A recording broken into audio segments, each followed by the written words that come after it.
The Lord be with you. And with your spirit. The proclamation from the Holy Gospel according to Matthew. Glory to you, O Lord.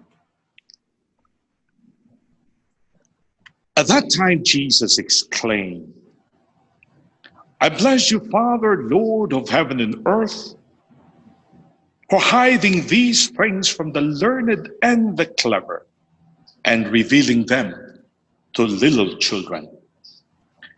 Yes, Father, for that is what it pleased you to do.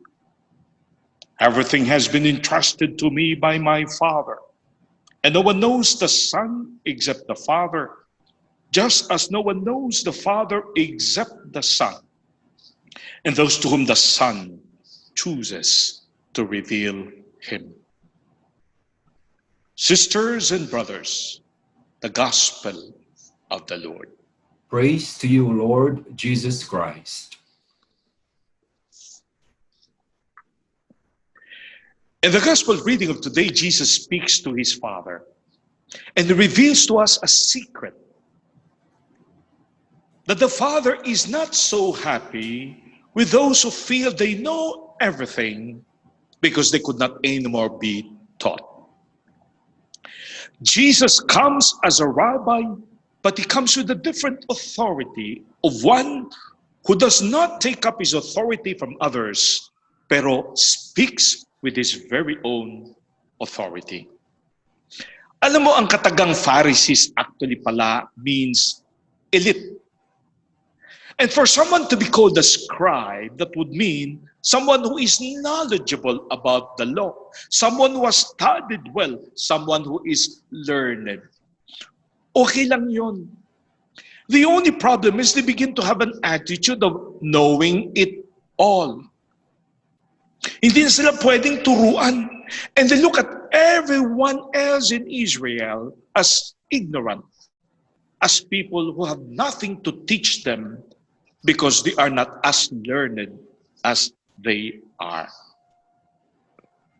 When the scribes and the Pharisees begin to present this attitude, the Lord to say this, Lord, mabuti na lang, sabi niya sa Ama, that you have not shown it to them, but you have shown it to the most simple.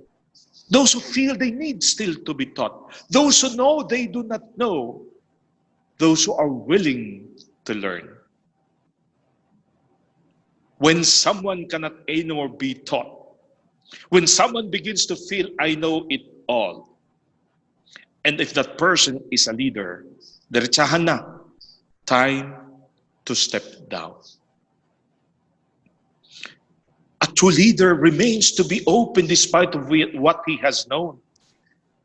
That willingness to listen, that fear of being so closed na hindi mo na kayang pakinggan ang iba at matuto mula sa iba. When you begin to be stuck to what you think works and are unable to innovate and adapt, when you begin to feel that only those which you have tested will be working and will not test waters that have not been gone into. May warning ako sa iyo, hindi galing sa akin. Galing kay Albert Einstein. Ang sabi niya, for a person who thinks he can continue to produce and be effective, ito yun, insanity is doing the same thing over and over again and expecting different results. Time moves. Things change. And you're unable to adapt, to update, to be renewed. If you do not have the capacity to accept new ideas, and then Jesus reminds us to be humble and to learn, you will not be effective in a changing world. That's the first thing. Matuto ka makinig. Try to learn from others. Be open to new ideas. Understand that you do not know it all. Someone also said that if you want really to make changes in this world, then there is one thing you must do. Lessen your exposure to toxic people. Anong ibig sabihin? Lessen your exposure to people who are naysayers. Hindi pwede yan, hindi mo kayang gawin yan. Who are negative persons because they think if something is new, it has to be avoided. In fact, the real professionals in this world project a positive can-do attitude. You know, I love that story of David and Goliath. When Israel was challenged by their neighbors, they were presented a warrior by the name of Goliath. Huge, enormously great, big as a man. At ang challenge sa kanila, bring out your best warrior, Israel, and this is our warrior. They fight. Whoever gets defeated, that would mean that group surrenders. The most known warriors of Israel were presented, but when they saw Goliath, ang reaction ng marami sa kanila, oh gosh, that guy is too big. We could not defeat him. Finally, pumasok sa eksena, David, the shepherd. Only with his slingshot, he saw Goliath, and you know what was his reaction? Great! He is so big, I will not miss him. Kahit saan ko iba to, sa laki nito, tatamaan na tatamaan to. We speak of that as attitude. The attitude of one who looks at what he can do rather than what he cannot do. Kaya gusto ko rin yung story of a man who was sent to Africa. He was a representative of a shoe factory. He was sent because he wanted perspectives as possibilities kung anong naandyon that he can find in this small African country. The first one that was sent a message back when he said, ang mga tao rito, they are not wearing shoes. So for our company, there is no possibility. The future is dark. In fact, I would declare there is no future. So the little things that I brought with me, the samples, iuwi ko na. I'm going home. There is no future here. People are not wearing shoes. Just to make sure about possibilities, they sent another man. And his message was different. Ang sabi niya, great, send some more stocks. The people here do not have shoes. The market is great. Ang tawag dyan, positive thinking. When you focus on problems, you will have more problems. When you focus on possibilities, you will have more opportunities. For the greatest pleasure in life is doing what people say be done. Alternative ways, adoption, asking for questions, finding out what could be done. I think when Jesus tells us today, hindi ko type yung mga masyadong marurunong, those who are not anymore willing to learn, those who begin to defend what they have learned in the past and stop there. You need a humble heart to understand that there will be moments when below you will teach you. A humble heart that declares, Lord, hindi ko po alam lahat, and I will have to study. And then to dare. Sabi nga, someone said this, you never touch your true potential until you challenge yourself beyond your limitation. Nasa Italy po ako, and I would like to tell you this story because I just recently knew about it. Italy is not known only for its arts. It's very much known not only for its history, but for something else in the modern times, of its cars. Alfa Romeo, Ferrari, Lamborghini, Maserati, of course the Fiat and everything else. Pero may kwento na gustong-gusto kong i-share sa inyo. What really began in Italy as a known car was the Alfa Romeo. And during the time just immediately after the Second World War, Alfa Romeo was seemingly the only one that produces the sports car. And there was one guy by the name of Enzo Ferrari, who was actually a driver for Alfa Romeo. Pero magaling din yung batang ito. He decided to take a good look at the cars he was using and realized he could innovate on the cars. Maganda to. So he began to innovate on the cars, and towards the end decide, pwede na pala akong magtayo ng akin. And he decided to come up with Ferrari, which was more into the sports car. Later, somebody came into the scene. Bibigyan ko muna yung first name niya, Ferruccio. Etong si Ferruccio naman, hindi pumasok sa sports car. Ang pinasok niya ay traktora. Because after the Second World War, there was a need for agriculture to be developed. And so he concentrated there. Gumawa siya ng traktora and succeeded in the business. Pero sapagat mahilig din siya sa race, he decided not just to buy one Ferrari car, but two Ferrari cars. Then one day, nagkita itong si Ferruccio at si Enzo Ferrari.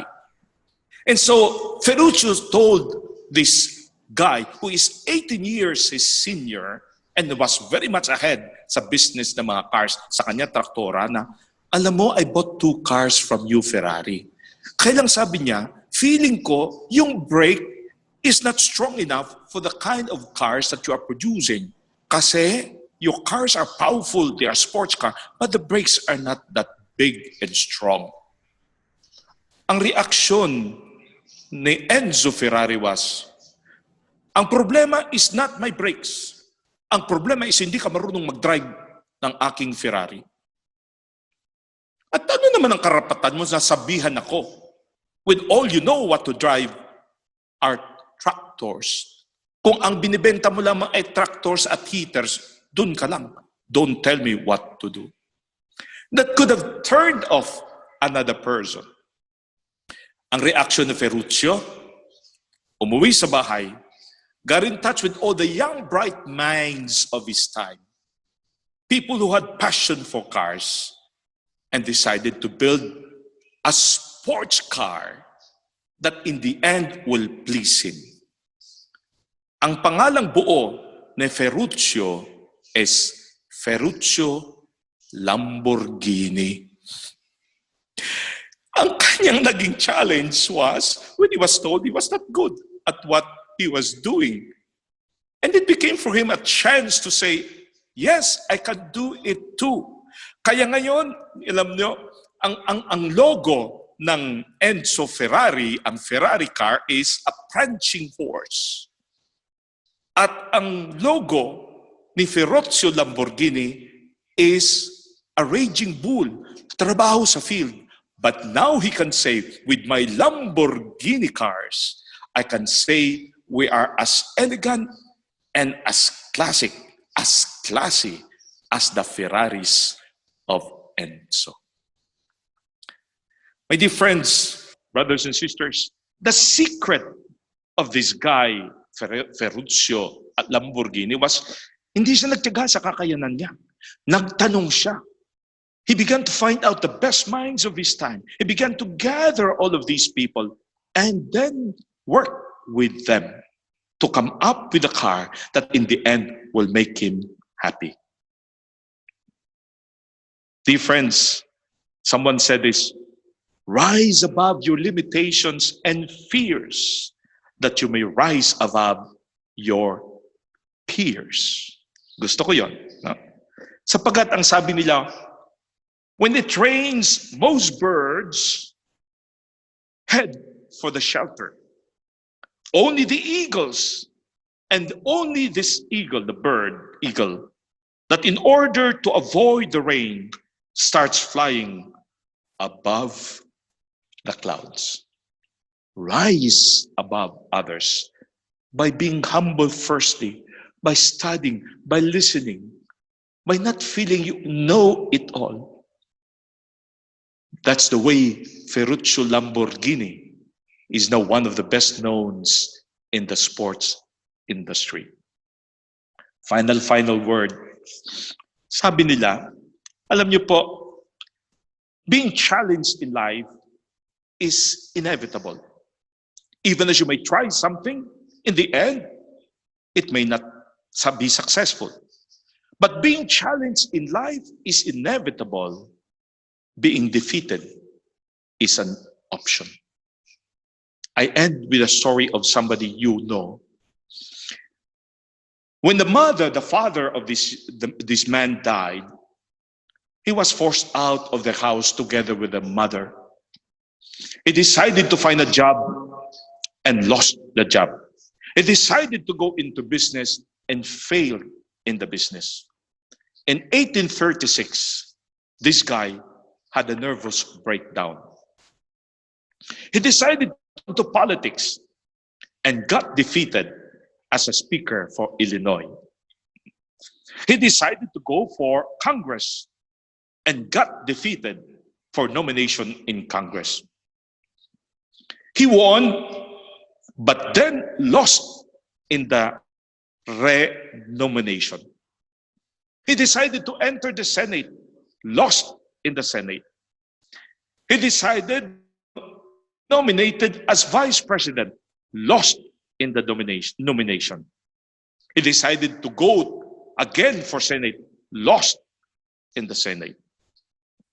In short, 8 elections, failed businesses, 1 nervous breakdown. Did the guy give up? No. He ran for the presidency. In 1860, got elected to become one of the best presidents of the United States, President Abraham Lincoln. If you speak of persistence, this guy will tell you, defeats are part of life, but you can make great things of your defeats. Today, you gather as one, and you speak of rising above. 3 things. First, be humble. Learn from others. Realize that not everything there is to be known is known by you. Secondly, avoid those who tell you you cannot. And third, even if you fail, know that you are bigger than your failures, and that with persistence, you can become what God intends you to become. This is my prayer for you. This is my wish. Amen.